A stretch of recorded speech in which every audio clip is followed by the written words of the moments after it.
आजको भिडियो धेरै साथीहरूले खोज्नुभएको नेपाल र तिब्बत बीचको सम्बन्धको बारेमा रहेको छ। नेपालले कूटनीतिक सम्बन्ध कायम गरेको पहिलो मुलुक नै तिब्बत हो। तिब्बत हाल चीनको सुशासित प्रदेश भए पनि पहिले यो नेपाल जस्तै स्वतन्त्र देश थियो र सन् 1950 मा चीनले यसलाई कब्जा गरेपछि नेपाल र तिब्बत बीचको सम्बन्ध सधैँको लागि अन्त्य भयो। इतिहास हेर्दा 6औं शताब्दीमा नेपाल र तिब्बत बीच सीमा नाका सम्बन्ध रहेको पाइन्छ। त्यति बेला कुती तातोपानी नाका र केरुङ रसुवागढी नाका सञ्चालनमा आएको कुरा उल्लेखित छ।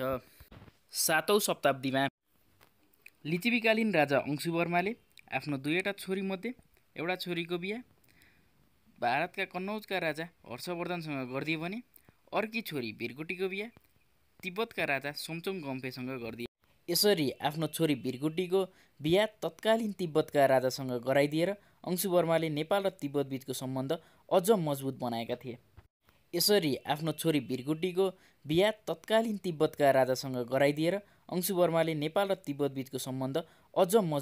थिए। अंशुवर्मा पछि लिच्छवीकालीन राजा नरेन्द्रदेवको पालामा नेपाल र तिब्बत बीचको सम्बन्ध अझ बलियो भएको पाइन्छ। नरेन्द्रदेवका बाबु उदयदेवको शासनच्युत भएपछि तिब्बतमा शरणार्थीको रूपमा गएका थिए। उनको तिब्बतमा नै मृत्यु भयो। तिब्बतका तत्कालीन राजा सोमचोङ गोम्पोले नरेन्द्रदेवलाई शरण मात्रै दिएनन्, उनलाई चाहिने हरेक कुराको मद्दत गरे। उनले आफ्नो सेना दिए। उनको सेनाको मद्दतले नरेन्द्रदेवले आफ्नो गुमेको राज्य पुनः फिर्ता पाए। यसरी हेर्दा लिच्छवीकालीन अथवा नरेन्द्रदेवको पालामा नेपालको र तिब्बतको सम्बन्ध ज्यादै नै राम्रो रहेको पाइन्छ। 8औं शताब्दीमा पनि नेपाल र तिब्बत बीच सम्बन्ध राम्रै रहेको पाइन्छ। नेपालले भारतका पण्डितहरूलाई बौद्ध धर्मको व्याख्या गर्नको लागि भोट पठाउन मद्दत गर्यो। 8औं शताब्दीमा गुरु पद्मसम्भव र 10औं शताब्दीमा धर्मगुरु अतिसा भारतबाट बुद्ध धर्मको विस्तार गर्न तिब्बत गएको कुरा त पुष्टि भइसकेको छ।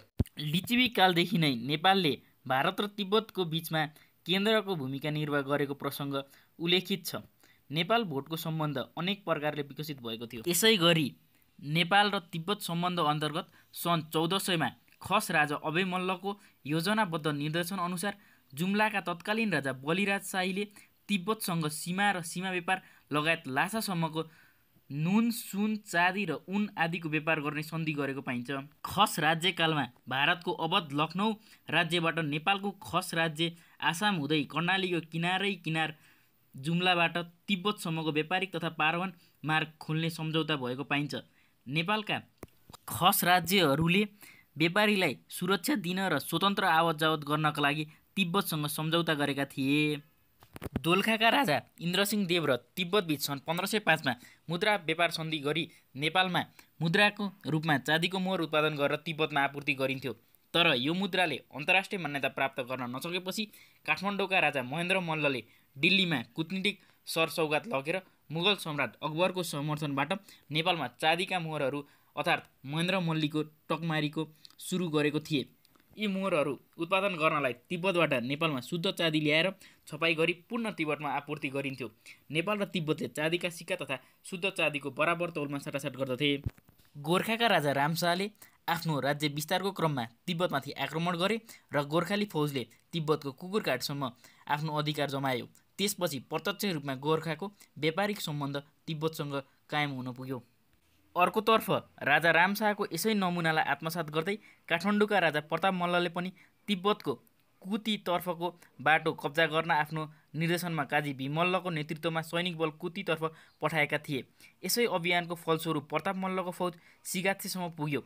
युद्धरत समयमा दुवै पक्षबीच सन्धि गर्ने निर्णय भयो, जस अनुसार काठमाडौँले कुती र केरुङमा दुईवटा व्यापारी कोठी खोल्ने, काठमाडौँका व्यापारी नेवार समुदायले व्यापारको निम्ति लासामा 32 कोठीहरू खोल्न पाउने, नेपालले तिब्बतको निम्ति काठमाडौँका राजाको सहीसाप भएको मुद्रा छाप्ने र यसका निम्ति तिब्बतले नेपाललाई सुन चाँदी दिनुपर्ने लगायतका बुँदाहरूमा काठमाडौँ र तिब्बत बीच सहमति भयो। पृथ्वीनारायण शाहले नुवाकोट जितेपछि कान्तिपुरको तिब्बतसँगको व्यापार बन्द हुन पुग्यो।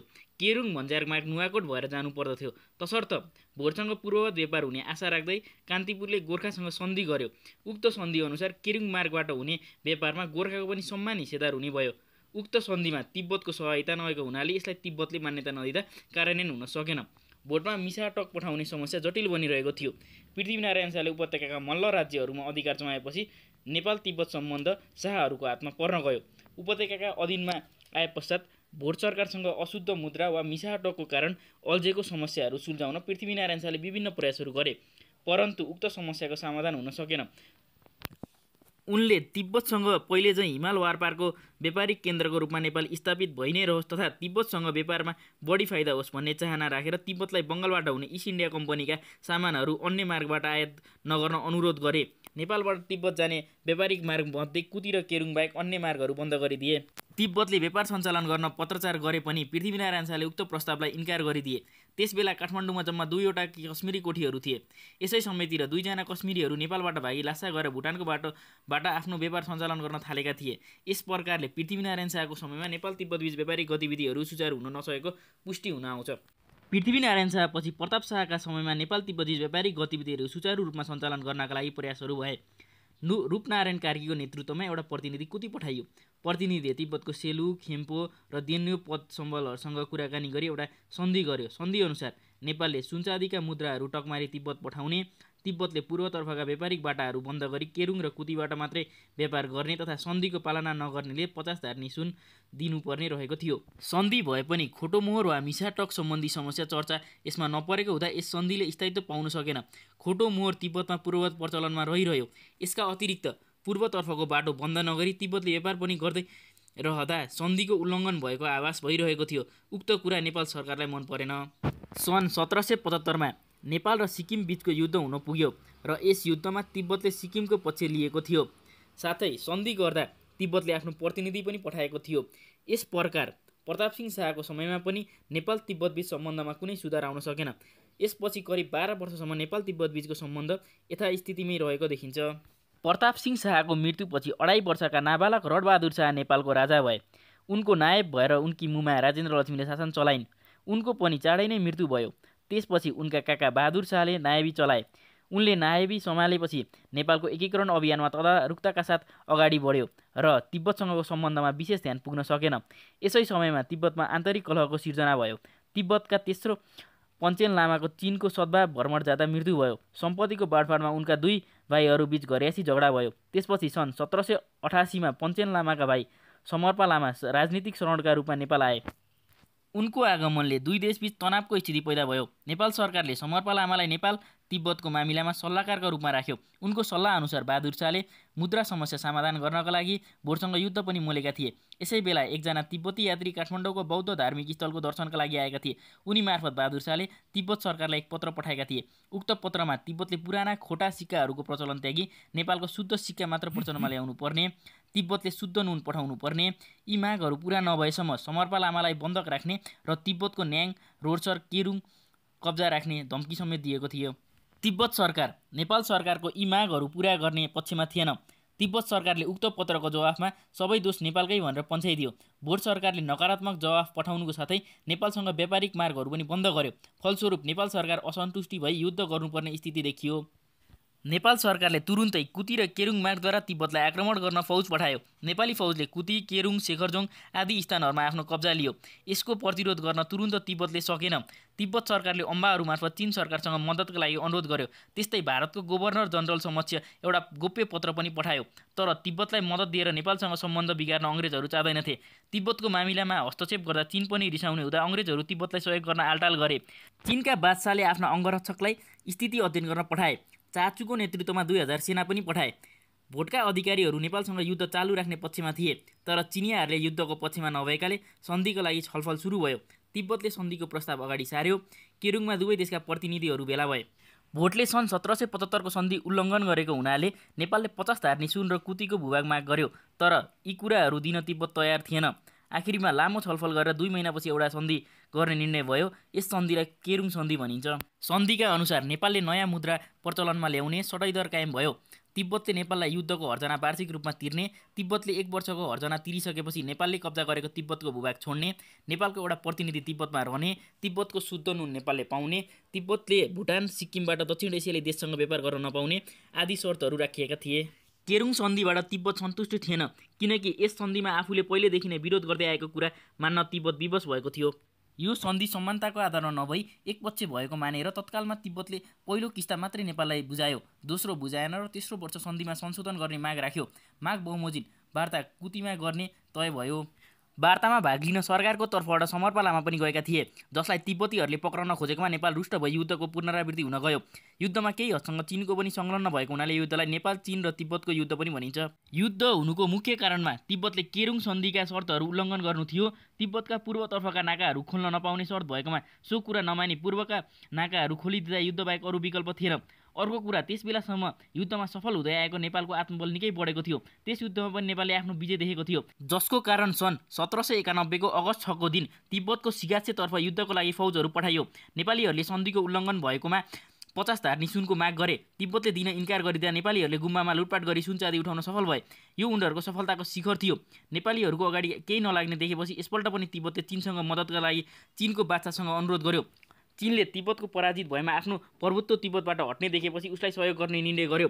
उसले तिब्बतलाई फौज पठाई सहयोग गर्यो भने युद्ध रोक्नका लागि नेपाल सरकारसँग केही शर्तहरू प्रस्तुत गर्यो, जसमा दिगर्चामा लुटेको सम्पत्ति फिर्ता दिने, गिरफ्तार गरेका भोटकाजीहरूलाई फिर्ता पठाउने, समर्पा लामालाई तिब्बत फिर्ता पठाउने आदि मुख्य थिए। नेपालले यी कुराहरूलाई अस्वीकार गर्यो। नेपाल तिब्बत बीच युद्ध चर्किँदै गयो। युद्धमा चिनिया पक्षले कुती र केरुङबाट हमला गर्दा सफलता हासिल गर्दै गयो। नेपालीहरू पछि हट्न बाध्य हुँदै चिनियाहरू रसियासम्म आइपुगे। नेपालीहरूको अकल्पनीय पराजय बेहोर्नु परेको कारण बहादुर शाहले चिनिया सेनापति फुकाङसँग वार्ता गरे। वार्तामा चिनिया सेनापतिले नेपालले लुटेको सम्पत्ति फिर्ता गर्ने, बन्दी बनाइएका भोटका काजीहरूलाई रिहा गर्ने, समर्पा लामालाई तिब्बत सरकारलाई बुझाउनु पर्ने 3वटा शर्त राखे। नेपाल सरकारले 2वटा शर्तहरू स्वीकारे पनि समर्पा लामालाई सुम्पन चाहँदैनथ्यो। सन् 1972 मा समर्पा लामाको मृत्यु भयो र वार्ताको ढोका खुल्यो। चिनिया सेनापतिले फेरि 3वटा शर्तहरू राखे। 1. समर्पा लामाको हाडकोर चिनिया सेनापति छेउ बुझाउने। 2. दिगर्चामा लुटेको सम्पत्ति फिर्ता गर्ने। 3. सन् 1788 को सन्धिको सकल प्रति चिनिया सेनापतिलाई बुझाउने। बहादुर शाहले यसबारेमा जवाफ पठाएनन्। यसरी वार्ताले सकारात्मक रूप लिन नसक्दा युद्ध चर्कने स्थिति देखेर बहादुर शाहले अङ्ग्रेजसँग सहायता लिने निर्णय गरी सन् 1792 मा अङ्ग्रेजसँग एउटा वाणिज्य सन्धि गरे। चिनिया सेनापतिले नेपाली फौजमाथि आक्रमण गर्ने आदेश दिए। यो आक्रमण नेपालका लागि घातक सिद्ध भयो। चिनिया फौज बेर्तावतीसम्म आइपुगेकाले काठमाडौँलाई खतरा भई ढुकुटीले मकवानपुर सारिएको प्रसङ्गहरू उल्लेखित छन्। त्यसपछि नेपालले चिनियाका शर्तहरू बाध्य भएर मान्नु पर्यो र सन् 1792 मा नेपाल तिब्बत चीन बीच एउटा बेर्तावतीमा सन्धि भयो र युद्धको अन्त्य भयो। बेर्तावती सन्धिमा नेपाल र तिब्बतले आफूबीच शत्रुता त्यागी मित्रवत सम्बन्ध कायम राख्नुपर्ने, भविष्यमा नेपाल तिब्बत बीच विवाद उठेमा समाधानको लागि लासा स्थित चिनिया आवासीय मन्त्री समक्ष पेश गर्नुपर्ने, नेपालले प्रत्येक 5 वर्षमा चिनिया बादशाहलाई सम्मान स्वरूप सरसौगात पठाउनुपर्ने आदि रहेको थियो। बेर्तावती सन्धिबाट तिब्बत सन्तुष्टि नभएको कारण तिब्बती पक्षबाट बेर्तावती सन्धिका शर्तहरू उल्लङ्घन भएपछि चीन अफिम युद्धले कमजोर बनेको समयमा बमबहादुर कुँवरको नेतृत्वमा गोर्खाली फौज मार्च 6, 1855 मा तिब्बती सेनामाथि आक्रमण गरी परास्त गरेको पाइन्छ। फलस्वरूप तिब्बती प्रतिनिधि कालौन्स रात काठमाडौँ आइपुगी मार्च 24, 1856 मा तत्कालीन प्रधानमन्त्री निवास तथा कार्यालय थापाथली दरबारमा नेपाल तिब्बत बीच 10 सूत्रीय सन्धिमा हस्ताक्षर भएको थियो। सो सन्धिलाई थापाथली सन्धि पनि भनिन्छ। यो सन्धिमा तिब्बतले नेपाललाई सलामी स्वरूप प्रति वर्ष 10,000 रुपियाँ बुझाउने, सन्धिमा उल्लेखित शर्तहरू कार्यान्वयन आएपछि नेपालले युद्धकालमा आफूले कब्जा गरेको कुती केरुङ क्षेत्रहरू तिब्बतलाई फिर्ता गर्ने आदि रहेको थियो। थापाथली सन्धिपछि तिब्बतसँगको सम्बन्ध निरन्तर दिने प्रयास भए पनि अप्रिल 1883 मा एकजना तिब्बती महिला ग्राहकले नेपाली व्यापारी रत्नमानको पसलमा राखिएको मुगाको हार चोरी गरेको विषयमा व्यापारी रत्नमान र तिब्बती महिलाबीच विवाद बढेपछि त्यसले ठूलो रूप लियो। मुगाको हार चोरी विवाद पछि तिब्बतमा नेपाली व्यापारीहरूले माथि लुटपाट भएको विषयमा द्वन्द्व समाधान गर्न केरुङमा मे 26, 1884 मा नेपाल सरकार र तिब्बत सरकारबीच दोस्रो पटक सम्झौता भएको थियो। यो सन्धिमा दुई देशहरूबीच सम्पन्न भएको विगतको मैत्री सम्बन्धलाई कायम राख्दै तिब्बतले चीनको जयजुवान राज्य कोषबाट 4 लाख रुपियाँ सापट्टि लिएर नेपालीलाई क्षतिपूर्ति दिने लगायतका बुदाहरूमा सहमति भएको थियो। यसरी नेपाल तिब्बतबीच सम्बन्ध ऐतिहासिक कालदेखि आधुनिक कालसम्म रहेको पाइन्छ। नेपाल तिब्बतबीच विभिन्न धार्मिक, सांस्कृतिक, वैवाहिक, राजनीतिक, व्यापारिक सम्बन्ध रहेको पाइन्छ।